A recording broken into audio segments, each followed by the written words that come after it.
Ladies and gentlemen, welcome to the model of technical excellence in podcasting, Push to Shout, episode 117. Yeah. And first, I want to start us off on more of a serious note. We all know it's a very important holiday in this great country, President's Day was yesterday. The most, my favorite day of the year, personally. That was yesterday. Yeah, yesterday. Right, Okay. We're like honoring the celebrations that we all had. So You're a day late. well, I wanted to share some. We wouldn't memories stream on with you. President's Day. That's not us. That's not how we do. Yeah, right. We wouldn't podcast. trample on the legacy of this country. But video games. How you doing? Oh, fine. What are you I haven't really playing played. specifically. I haven't. Rainbow Six Siege. They're coming out with an update for Rainbow Six. A couple of updates, or one update that has a special event in it. I'm not happy with the way. Let me talk about Rainbow Six Siege, by the way. I'm not happy with the way that the developers seem to be taking that game, or have been taking it for the last, since it came out, basically. I think that game is fundamentally flawed from a direction standpoint of where they want to go with it, or what they're trying to do with it. It shouldn't be a class-based game, I think, or if it is a class-based game, there should be far less classes and more emphasis on the part of the game that's actually good, which is shooting each other. That's something that I think has sort of kept me away from it recently.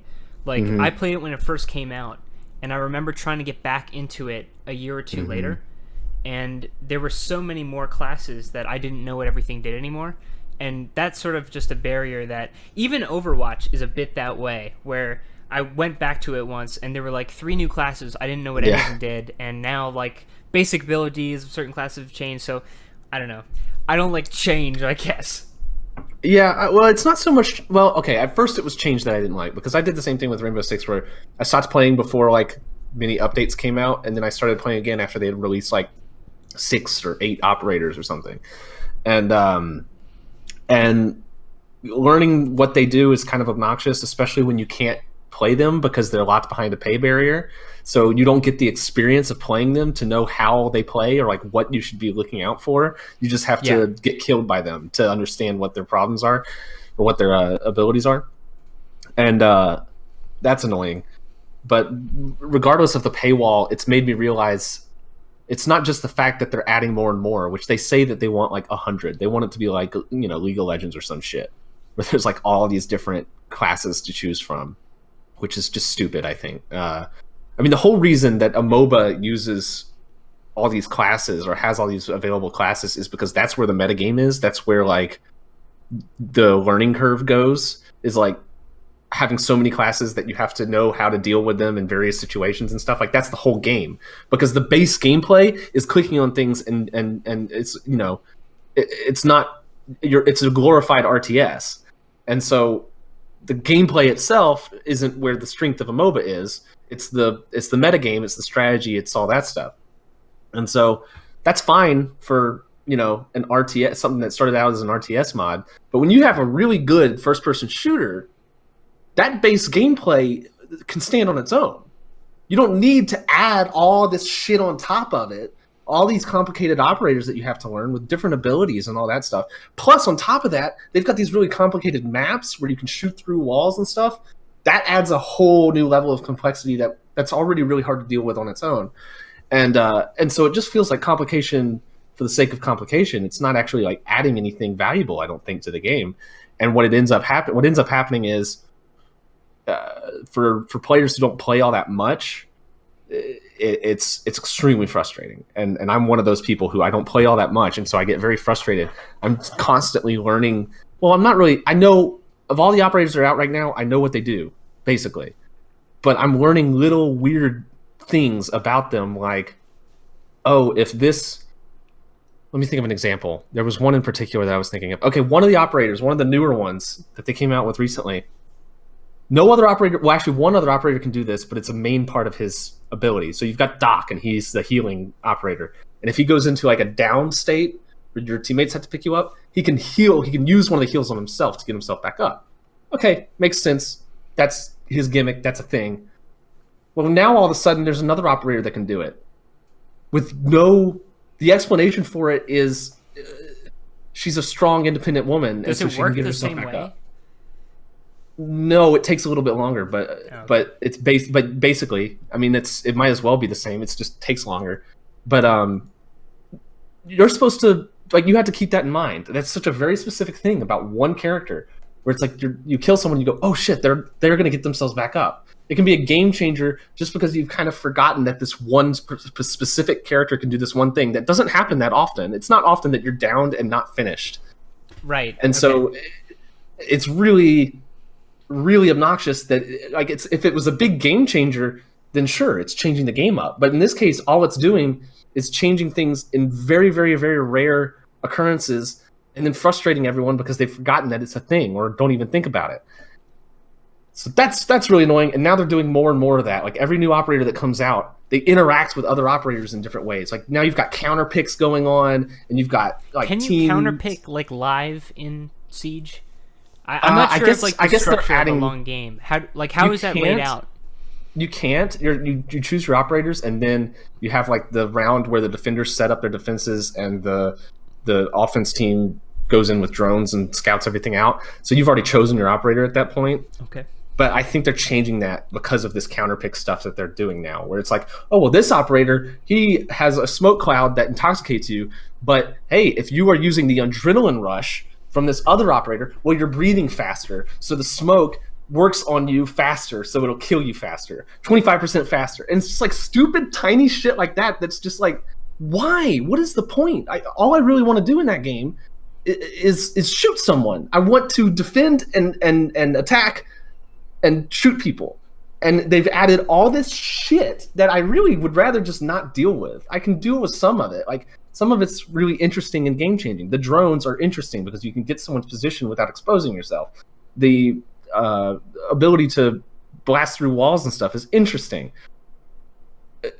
The whole shit with, like, smoke working faster on some people than others is just not fun to me, and it's made me realize that, like, I don't know why this is a class-based game, because the core is so strong it doesn't need the classes. And if you're gonna have the classes, simplify it.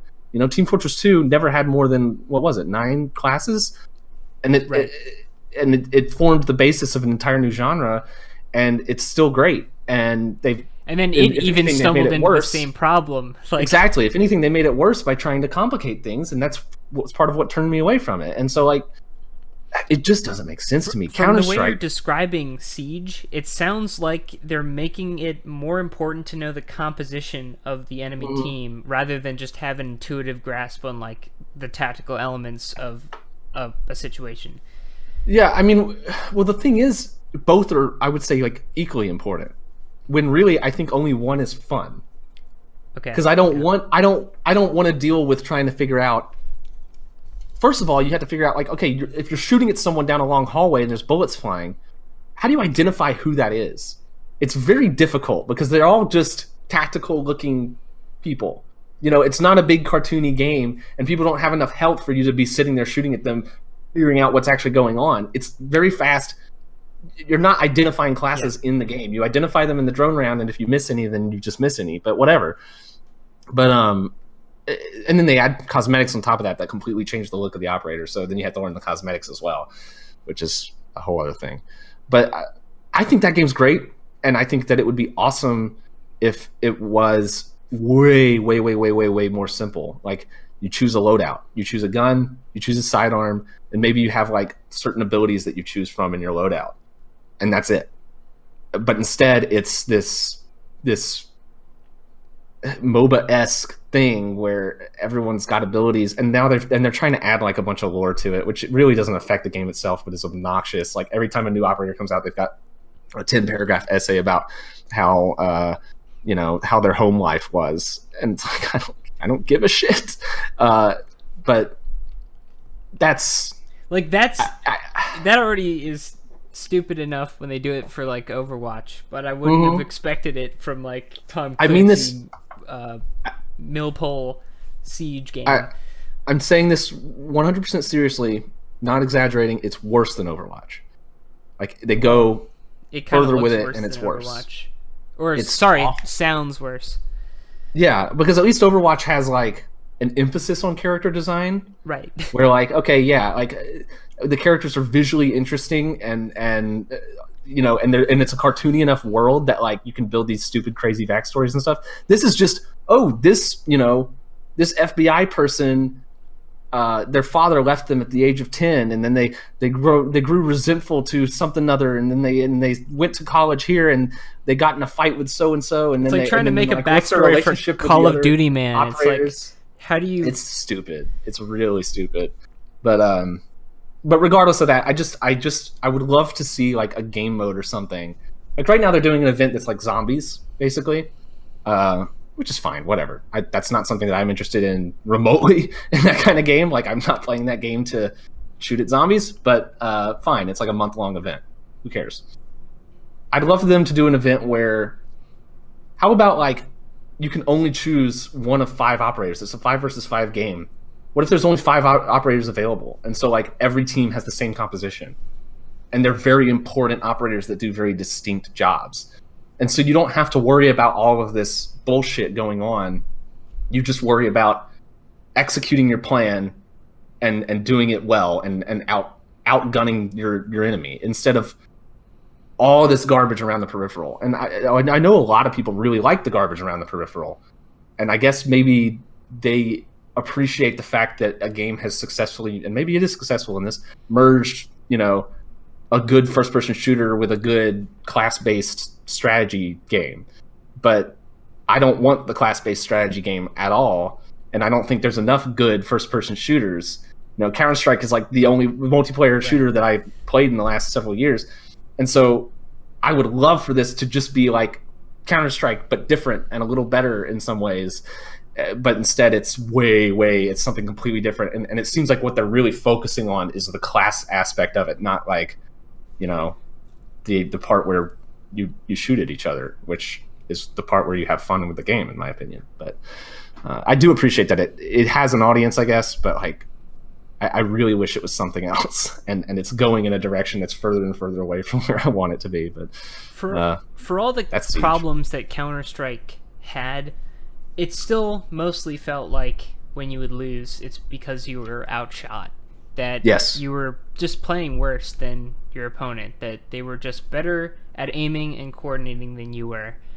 And games that are more strategic, or definitely class-based games, or any games with a whole lot of diversity in the gameplay, that just inherently makes a large component of being able to succeed knowing all the stuff in knowledge. The game. And when it's already a knowledge-heavy game. Again, if you take out all the classes, knowing like, okay, this is the place. I'm on the bottom floor, and the room that I need to attack is on the top floor. I know exactly where to shoot to be between the couch and the wall where people are often like sitting to watch this door. So like map knowledge is already this huge aspect of it, and very complicated because of the ability to shoot through walls or blow up walls and move through them and stuff. And so it's already way more complicated than your usual, taking Counter-Strike as an example, would be, like your usual shooter is. And so there's already that level of complication, then you're adding another. And I will say, I don't get the frustration where it's like, oh, God damn it, IQ killed me again, and I'm sick of her killing me because of her ability or something like that. That doesn't really happen all that much. Yeah, that doesn't really happen all that much. It's usually I either get outgunned or, outplayed, like someone, distracts me and I get shot from behind or something like that. So in the end, usually it still comes down to those first-person shooter mechanics that you're used to.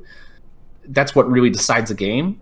And to me, that's even more reason for the classes to just not be a thing, because in the end, it's still about who can shoot the other one better, but there's all these complications that add chaos and randomness in the mix. And I mean, that really, we talked about that before with Overwatch. That's kind of part of my problem with Overwatch, specifically the ability to change your class, which adds so much chaos in the game that you can't really get to the point where you can expect it. Or maybe you can, but you have to be like playing it super, super, super diligently, like playing it all the time and really know how people act in that game. But like there's so much possibility for a round to go, like where, okay, I just killed someone and they're tracer and I'm whoever, and they're going to come back as a class that counterpicks me, so I need to do this instead. Right. Like that shit turned me off from Overwatch because it was just so, you never knew what to expect, and that's not fun for me. I like to be able to read my enemy. I like to be able to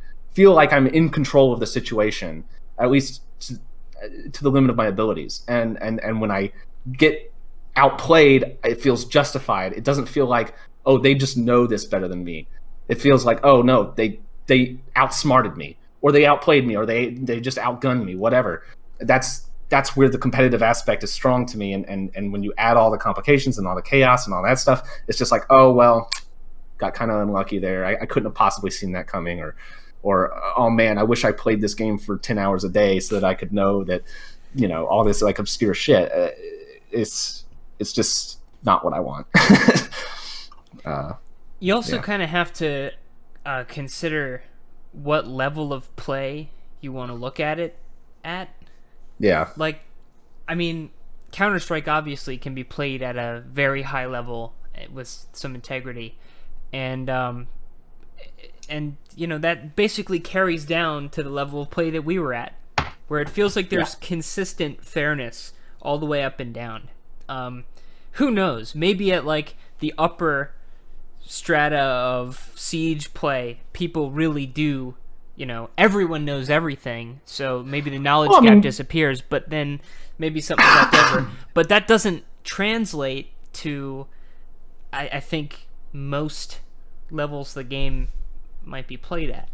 I've watched quite a bit of competitive Counter-Strike, and you can follow it absolutely. You know what people are doing in that game when you're watching it, even if you're just an amateur. You don't need to even be good. You can follow. Yeah, you know what's going on. Yeah, you can really be very new in Counter-Strike and still be able to basically 100% understand, here's what the pros are doing in this match. Like, this is how this round went, this is why this person won and this person didn't. Yeah, same reason that fighting games are easy to watch, even if you don't play them, because you see somebody getting beat to shit and it's very obvious what's going on. Watch competitive Rainbow Six Siege and there's just a lot going on, and I guess to some people that's a strength of the game. To the pro, I'm sure it is, because it's like, okay, there's all these ways that I can get ahead of my opponent because I'm playing this for 10 hours a day. But for average Joe who plays a few hours a week, it's a nightmare. It's like, I don't want to deal with it at all, especially if I'm just coming into it for the first time and there's 40 operators to learn. Like, I've got to learn what each one of these guys does. And if I don't want to pay extra, I can't play them to find out. I just have to either do research online or play it enough in-game to understand what they're doing, which, trust me, even from someone who was playing with people who did know about that stuff and was asking questions, there were some operators where I was like, wait, what's going on with this guy? Okay, his drone can go onto the ceiling. Sometimes it's invisible and sometimes it's not. I'm not sure exactly why it's invisible sometimes and isn't other times. How long does that invisibility last? Is it infinite? Also, it can stun me. How long of a range does that stun have? Does it have a cooldown? Well, how long is the cooldown? Can you use it a limited amount of times? All this shit that you need to learn to really be able to play the game competently, you can't do by just hopping on the operator and trying them out. And that sucks. I don't know how MOBA players do it, but it's crazy. So, you mentioned the zombie mode in Siege. Which is, I'm glad you mentioned it, because it reminds me of a zombie game that I've been playing. Metal Gear Survive. Oh, yeah. This game is exactly what you think it is. Yeah. The beta was free. This is not one of those things where you gotta pre-purchase it if you want to get in. Anybody could have played it. So I didn't. Just letting everybody know I didn't spend money on this game. You weren't paid for this review. Nor was I paid. It is fucking dog shit. I know some Metal Gear Survive defenders, and I always call them out as being Metal Gear Survive defenders. and I just know for a fact that that game is bad. But I don't have anything to back up my argument with. I just know from intuition, from being in the game industry long enough to know that when this kind of game comes out, it's a piece of shit. I can't tell them any specific reasons why, though, and I wasn't willing to download the beta to try. So go ahead. Let me know. Like, yes, of course, it's all just repurposed MGS5. Of course, the maps are just directly lifted out of the fucking game and given, like, a coat of paint and some things are moved around. Yeah, it is just a shameless cash grab. But if you look at it as a game in itself, it's complete ass. They repurposed the Fox engine, which is designed for stealth. They try to make it into an action game, and it really is like full-on Call of Duty, World at War, Nazi zombies. Like, wait, was that Black Ops? I forgot which one introduced that. Yeah, Black Ops. Full-on Nazi zombies, gunning down thousands of crystal-headed... It was World at War. Whatever one had Nazi zombies. Not that it matters, but before someone tweets at me. Okay, sure. And the game feels really off. You're using melee weapons, like, a lot. You have this machete thing and a spear that you, like, pull back and then you stab it forward, and it just doesn't really work. And then, like, there are these canned animations where you do these swooshing slashes, and it just feels terrible to do. Like, the game feels really bad to play. And, the gunplay is kind of inexplicable. Even when you're using a mouse, is there a lot of standing behind fences and shooting at zombies that aren't really a threat to you? That's like the biggest part of the game. That's like, because that doesn't seem like fun to me. But like, if you aim at a zombie, I just have to call them zombies. You aim at a zombie with a right click, and it locks to like the vague area of their head. It's console aim assist. Yeah, and maybe there was a way to turn it off. Maybe does it change the sensitivity too? Like, you get really low sensitivity? Yeah. And you can't navigate the menus. There's got to be a way to turn that off. You can't navigate the menus with a mouse. Well, it's a beta, so whatever. But I don't think they're going to fix it. There's no chance. Sure. The one guy in the Konami basement is going to sit there and fix all these issues. And, like, honestly, there was a part... Okay, so... The mission that we did, and this is what they're choosing to showcase in the beta, is you have this wormhole generator, which is a pillar, and you activate it, and it spawns a wave of enemies, and then you wait for a timer, and you do it again. You wait for a timer, and you do it one more time, and then you're done. It's like the worst of Destiny's quests. If they're like MMO, I don't even know if there's a collect style mission, but you're basically just killing zombies and like hordes of enemies. And toward the end of that wave, that last wave, 3 D-walkers spawned from the sky, and there were 3 of us just rolling around in these. They were equipped with chain guns that seemed to have endless ammunition, and we were just blowing the shit out of it. Was like a Michael Bay movie. It's unreal, and somehow it manages to have like the dumbest menu I have ever seen. So I heard there's no volume control. I didn't even try. I wasn't even alive. But it's not like a menu to look at who's in your party and queuing up.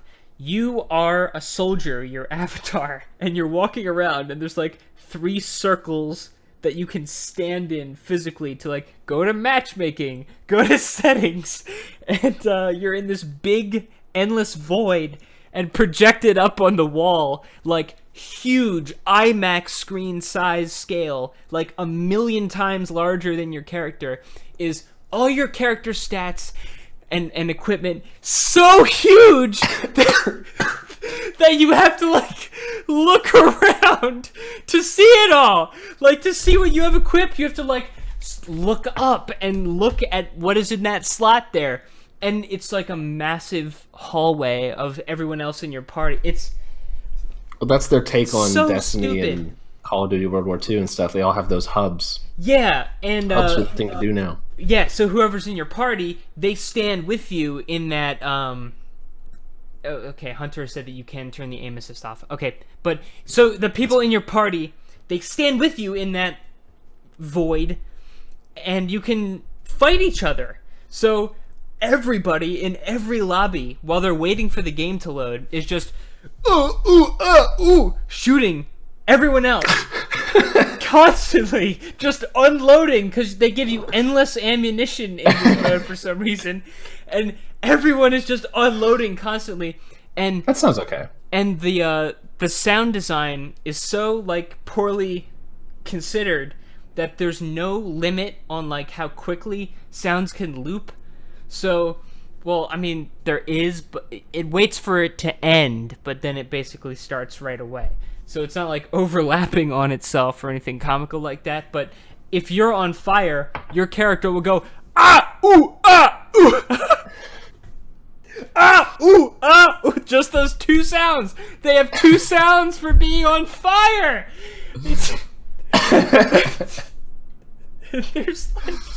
There's a weapon, I didn't get to use it, that makes you fall when you get shot in the knees with it or something. I don't know, maybe in the foot. And okay. Somebody in my party had that weapon, so I was trying to like control the menus by again stupidly walking to a circle in the Fox engine and pressing a button. And somebody's shooting me in the fucking legs, and I keep falling, and I can't make it over it. That sounds pretty good. It's so dumb. It's the dumbest fucking game, and it's exactly what everyone thought it would be. So, yeah. God bless Metal Gear Survive. That's my. I'm just pissed tale. off that people are defending it. People are like, "Oh, everyone was saying this game was going to be crap because of Konami, but it's actually good." And I haven't seen any evidence of it being good, and I also haven't seen anyone I trust say that. Divorce it from Metal Gear. It sucks piss. Like, it's terrible. Whatever. I got nothing to say. No surprises there. Remember when we were excited for Metal Gear 5's base online content? I never even really played it. Because the way that they sold it was like Dark Souls, but you're building a base to defend it from the attackers. Yeah, and part of what sort of... Yeah, I think it would have been... been... And then there turned out to be no base building. Well, like, Dark Souls would have been perfect, right? Like, your mother base that you create and the others that you infiltrate are part of the same experience. But it was very clearly segmented off. Like, you were now warping out of the game and going to the FOB, and then Metal Gear Online was a completely different thing. I guess that was... I never tried Metal Gear Online. Neither I didn't mean to. I did like... Metal Gear Online seems okay to me, but it also seems like... I don't know. I guess just by the end of that game, you've had enough of it, and so the idea of playing it in multiplayer is just like, whatever. Which but it would have been cool to have an integrated multiplayer thing. Like as you play the game, you're warding off attackers and stuff. And I will say, like the few times that I did do it in game, it was kind of fun, like fighting these people.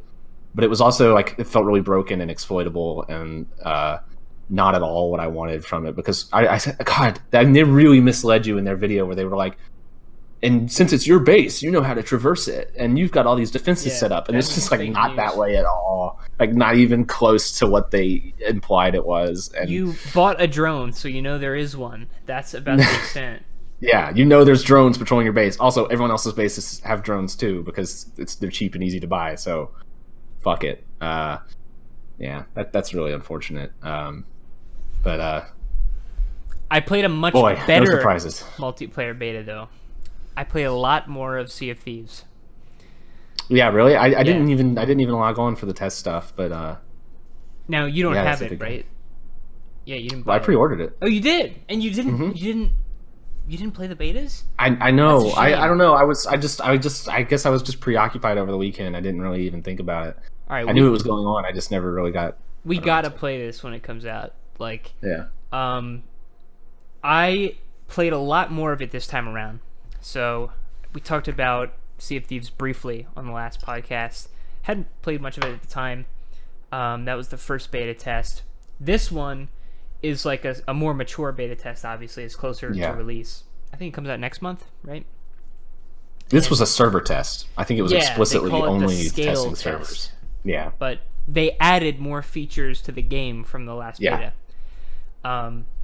And I played it for about like 7 or 8 hours just in one sitting. Like, holy shit. Yeah. And I haven't played like that much of a single game in one sitting in a while.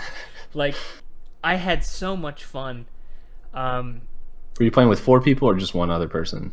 It was me, 2 people I know, and a rando. Okay. So, I mean, part of what makes this nice, it's perfectly seamlessly cross-platform. So, we didn't even know the guy we were playing with was playing on his Xbox. And so he was just slightly like... He's at a hell of a disadvantage PvP-wise, but... Yeah, and he also was like... To put it nice, you might say he's dumb, but he's probably just more of a casual gamer. Well, that's the thing, like, when I first was playing it, and we were attacking another ship, and we were just completely destroying them, it was like, God, what are these people, like, what are they? Are they children or something? Like, what is going on? Yeah, they might actually be kids. And then someone suggested, like, well, they might be on Xbox. And I was like, okay, yeah. First of all, they probably are children. Secondly, they're having to aim with joysticks. Like, I felt like kind of guilty, but also it was hilarious, and I kept doing it because, like, fuck it. But yeah. Anyway, go on. So he was like, sorry, I had to yawn. That's not what he was. That's not what he said. I was like, cool. He's got a war cry. So on top of just not knowing how to play because it was like his first time, he also was like worse at everything. So we were like pushing him around, and he was just a doofus, and we would lock him in the brig when he would like mess something up, and because you can do that, you can vote people into the brig. And you can scuttle the ship on it in there too. Yeah, which is great. God, just it's a game that generates anecdote after anecdote. Like, we found this 2-person ship just sitting docked at the same island that our treasure that we were going to find was at, and so instead of landing the ship, we're like, all right, well, they're not even here. Let's just line up real close, like, blow all the cannons, load them again, blow them all. We were in a 4-person galleon, and then they were in that 2-person... What's the name of that ship? I don't know. Whatever, the 2-person ship. It's smaller. And within 2 seconds, it's blown to nothing. And then 6 or 7 chests float up to the surface, like, as the ship clears out. And it's like, whoa! They had a lot of treasure, like a whole lot of treasure, and we're diving into the water, and the chests are sinking, and there's like sharks following us as we're diving down in there, and so like we take out our pistols and we're shooting the sharks behind us as we dive down, and we pull the chests up, and then we were pretty new, so we're finding all these chests. Like, this chest cries, and as it cries, it doesn't cry constantly, but when the chest cries, it fills your boat with water that you have to bail out. Or this chest, it makes you drunk while you're holding it. They call it like the chest of 1,000 grogs or something. And just these dumb little chest effect. That drunk chest, by the way, turns out that was the same chest that our quest was to go and find.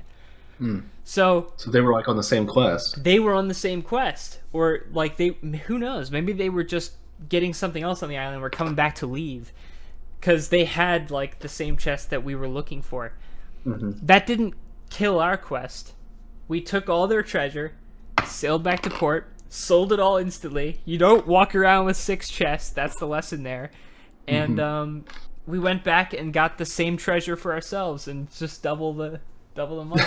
Like, yeah, man. And last time I said I didn't enjoy the on-land gameplay too much. I changed my mind about that. I enjoy it quite a bit now. Because I hadn't played enough to really fit the pieces together of how it all worked. Like, now that I get the loop of looking at the map first, seeing the shape of the island, trying to locate that on the world map, you've already stared at it enough to get a good idea of where the treasure's going to be. So you just have more familiarity with it. It's not really difficult. It's just giving you you some vagueness. And I'm putting a lot of trust into that game to have the content and incentives to keep it interesting. Because you need to want treasure, right? Like, you need to be nervous if you've got 6 chests on your ship, and you need to have the incentives to. I feel like there needs to be some sort of PvP element that's encouraged more than just like, oh, there's another ship. Do you want to attack it? Sure.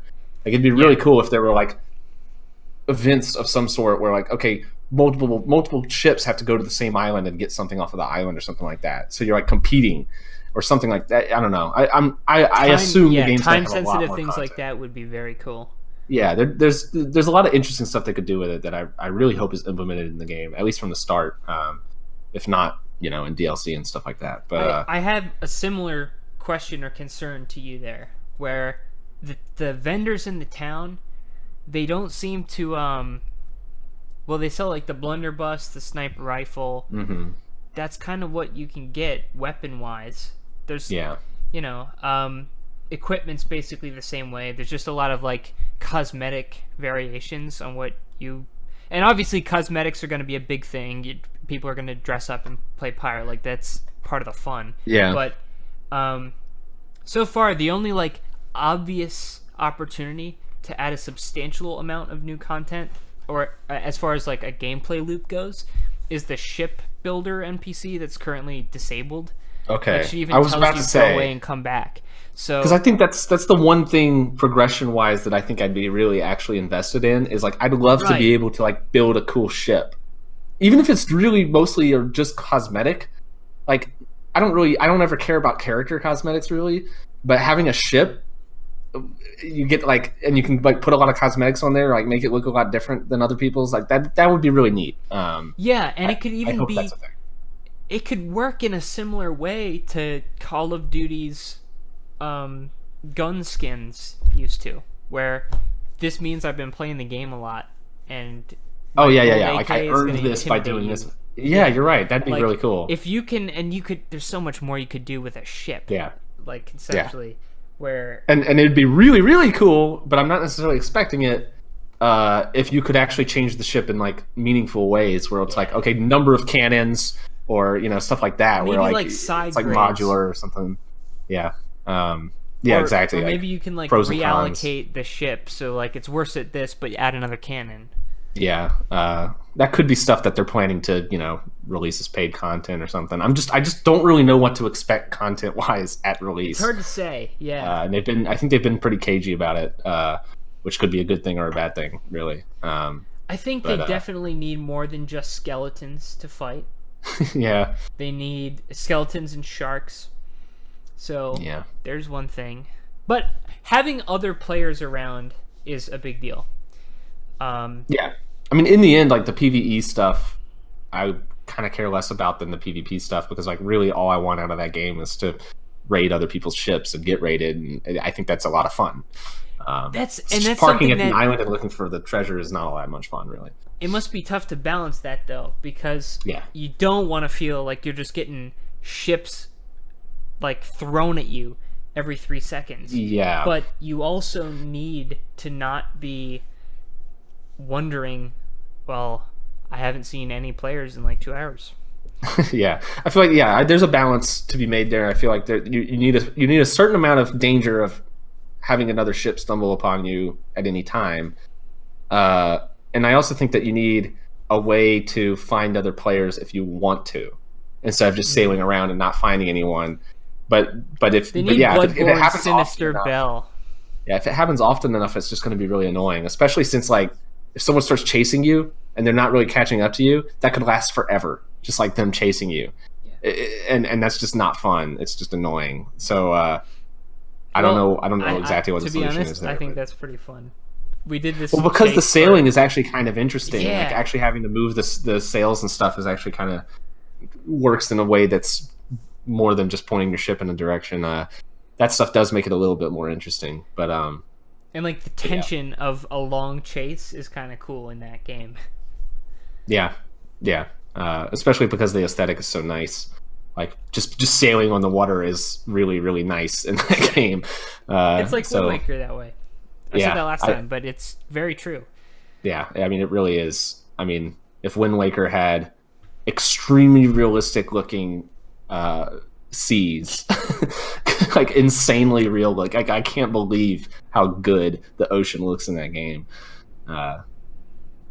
It's cool. I really hope. I mean, even if it comes out and it's really bare bone and it doesn't have all that much content, I mean, like you said, you had 8 hours of fun with the beta alone. Like, that game's going to have a lot of fun in it. I just really, really hope that it has enough fun to like really keep it going, rather than just being a flash in the pan for a week that the streamers play and then move on to something else. You know, I hope it gets a player base too. Yeah, that's going to be so key. Is how many people are going to be playing it and how full are those seas going to be? I think that having Xbox players in the same pool is going to make it.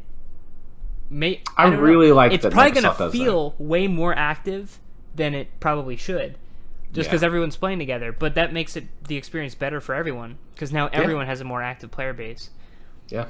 And one thing worth saying about Xbox players is that they usually have mics, headset mics, or if they have them, they're more likely to have them on voice activity. So you get more communication. I've found of the very small sample size I've had. Yeah.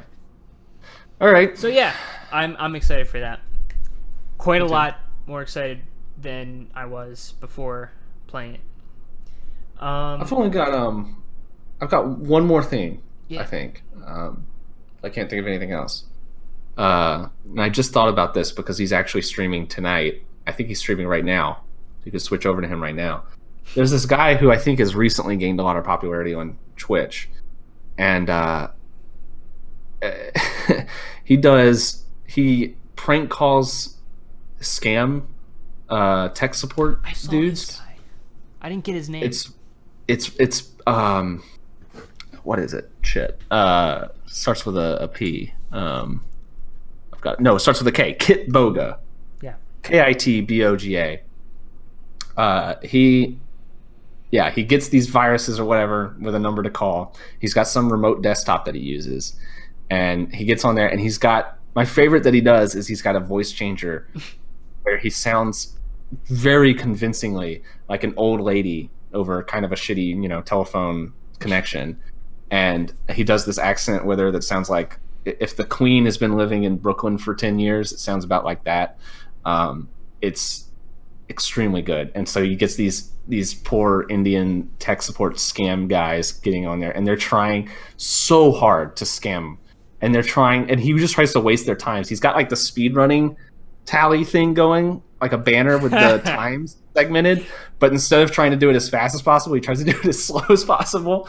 And it's pretty entertaining to watch. And then always at the end he reveals that he's been scamming them all along, but he's legit about it too. He's got like a $1 burner card, so that like when they try to like run the transaction, it'll validate, but it'll say insufficient funds, and he'll say, oh well, my bank says that I've got a fraudulent charge, and then he's got an 800 number that he owns, so he'll tell them that that's the bank's number, and he'll get them on a group call with the bank, and he'll have someone else acting as the bank, or he'll act like the bank and he'll just change his voice and talk to himself. It is really, really, really entertaining.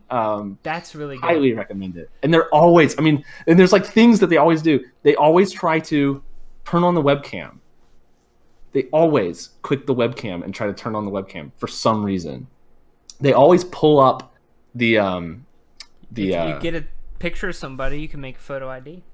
They always pull up the run prompt and type in like /tree or something like that, and it just lists every file in a directory. but it looks like it's like doing a bunch of stuff because it scrolls by really quickly and it's white text on a black background. And they always do that, and they're like, oh, see, now we're running a scan and we're detecting that you have viruses. Or they'll pull up like Control Alt Delete and they'll click on a Windows service and try to end the process, and they'll pop up this big warning like, oh, the process you're going to end is dangerous to da da da, and they'll be like, see, this is the virus right here. And it's very good. They'll pull up a text box and they'll be typing. He'll have the bank on the phone and they'll be typing in stuff for him to say to the bank, and he'll like read it really slowly and clearly, like he's very obviously being coached. And then they'll just hang up on the bank and they'll be like, no, we need to try again. You need to act like I'm not here. And like, I can't believe people actually get pranked by this, but I actually get scammed by this. But it's really entertaining. I highly recommend it. I need to watch I'm probably going to watch him tonight. He should be on for the next few hours. He's probably got someone on the phone right now. So, yeah, that's a good Twitch stream. SCP. I played some. I liked it. Yeah. Yeah? Yeah, I enjoyed that. And you were just playing on like a server with some friends? Yeah, just random servers. Yeah. Not all that many people with me either, but it was still fun just to be like, I'm a everyone on the microphones? Yeah, for the most part. Yeah. I just played with a bunch of different random people over several sessions, and that game's pretty fun. There's interesting dynamic to have 4 factions that have slightly different roles each in play. Or no, there's scientists too, I guess. So it's technically 5 factions. Yeah. Okay. Yeah. So you're right. Everybody has like their own thing they're trying to accomplish. And everybody, for the most part, plays pretty differently. And the map it's big, but it's not too big that you can't really wrap your head around it. But it's still probably too big so that you'll not know exactly where everything is. Exactly. You can't learn it by the end of the round, and then it's randomized. Yeah, right. When I first played it, it was randomized, but only to like a really small extent.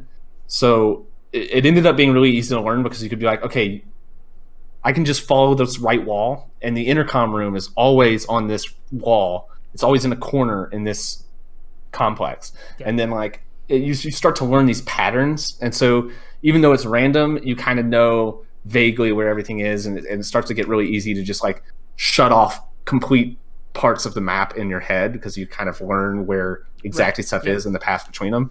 But now they've made it so random that I think it's impossible to learn in a round unless you're like a savant.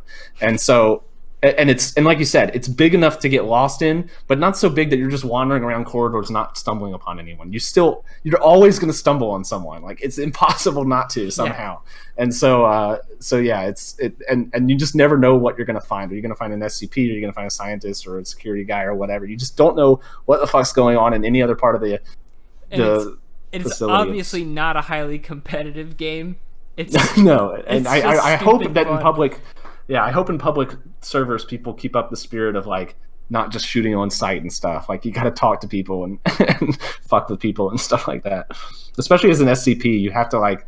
There's a certain amount of restraint that I think you should show at the start of the round to like scare the shit out of people and let them have some fun before you really start murdering. Like 173 or I don't know the number. But whatever the one that runs around quickly and snaps people's necks. Yeah. He's the most fun to play just because you go so fast. Definitely. And also the unique way he works. Being followed by that is so fun. Like it's because everybody perks up as soon as they recognize that, oh my god, it's right over there in the corner now. Yeah. And then everyone's like, okay, backing up slowly, closing the door, and then the SCP just immediately opens and there's the always door like and stands there. And inevitably, if there's like a group of like prisoners together, half of them will go through the door and someone will close it on the other half. And like it's amazing how easily you get separated from people in that game. Because like right when the chaos hits, people go in opposite directions, and then like, oh well, because it's the only way to survive most times. Yeah, but then you're on your own, and then you're really in trouble. And there's like a story to every round, and I really like that about it. And I also really like that you die and then you can respawn. That's actually that's a good observation about the way you get separated. Like there's different roles that like the soldiers and then the different individual SCPs and the prisoners all play. And so when they meet each other, there's always a combination of them that's going to encourage them to go in opposite directions. Yeah. Like, yeah. That game is sort of driven off of dividing everybody and then having to collide. It almost seems like genius by mistake. I don't know how much credit to give to the people who made it, but like, yeah, so much of it just seems like it just perfectly falls in place. And I love the intercom room. I love that, like, just anyone who stumbles across it can use the intercom. It's so distorted. It's so funny. And everyone can hear it, and it's just... Dick! And that's what makes that my favorite, I heard. The old man SCP, the one who, like, teleports people to the room with all the doors in it. Oh, yeah, the pocket dimension one. Sometimes I enjoy playing him more than I enjoy playing the other one, because you can set down those... You set down teleport places. Like, you can set down a little thing on the ground where you can teleport to it at any time. So, like, I always just go straight to the intercom room and put it in there.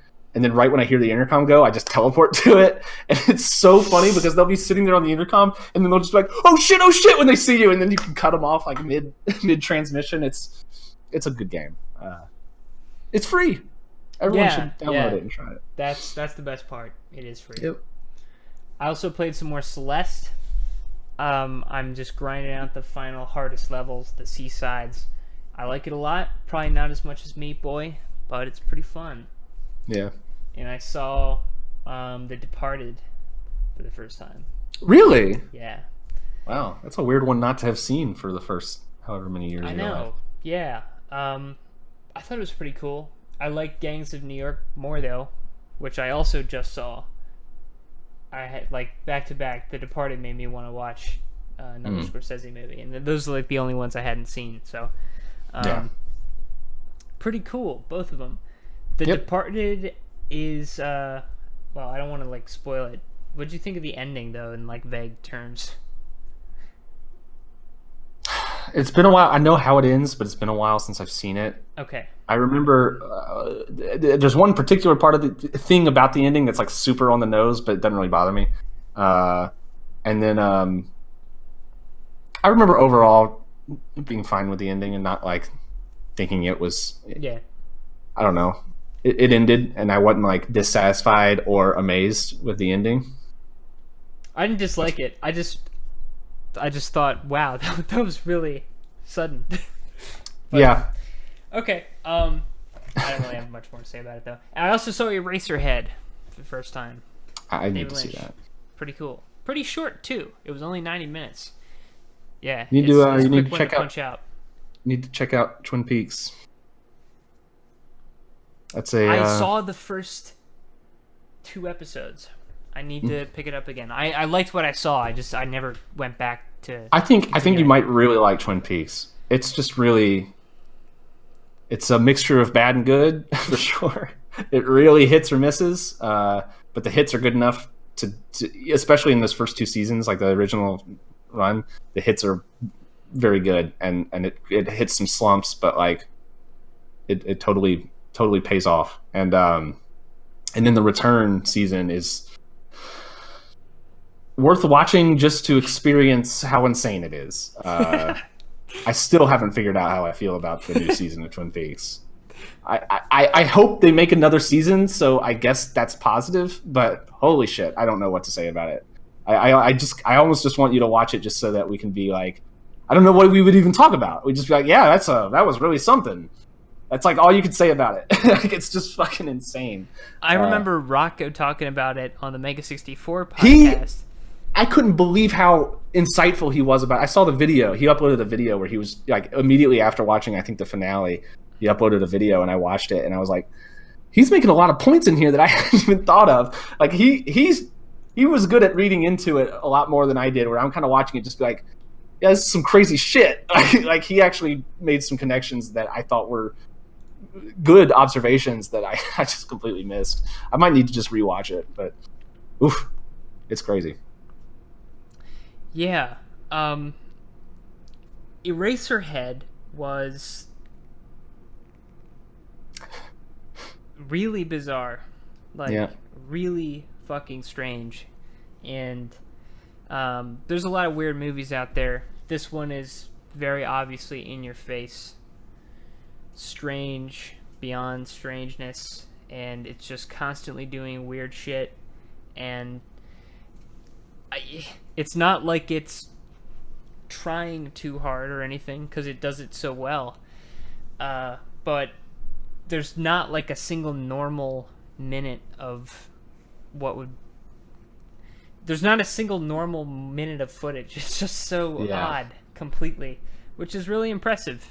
It must have taken quite a bit of care to make something so relentlessly strange. Yeah. It's not incoherent. It's just very weird. Yeah, that's a good reason to watch Twin Peaks if you really like that about it. Because, I mean, Twin Peaks, one of the impressive things about Twin Peaks, though, is it really disguises itself as a normal show in a lot of ways. Like, especially the original run.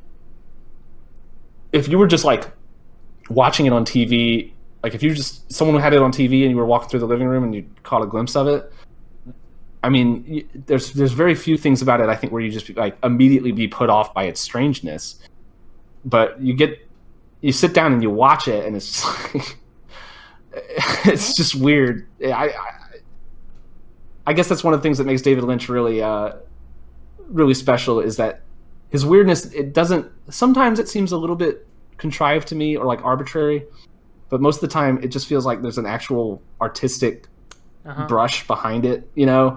And I can't even put my finger on exactly what it is about it that like feels more meaningful than just arbitrary weirdness. But there's like, it feels like there's a reason for it to be the way it is. Like there's an artistic direction behind it.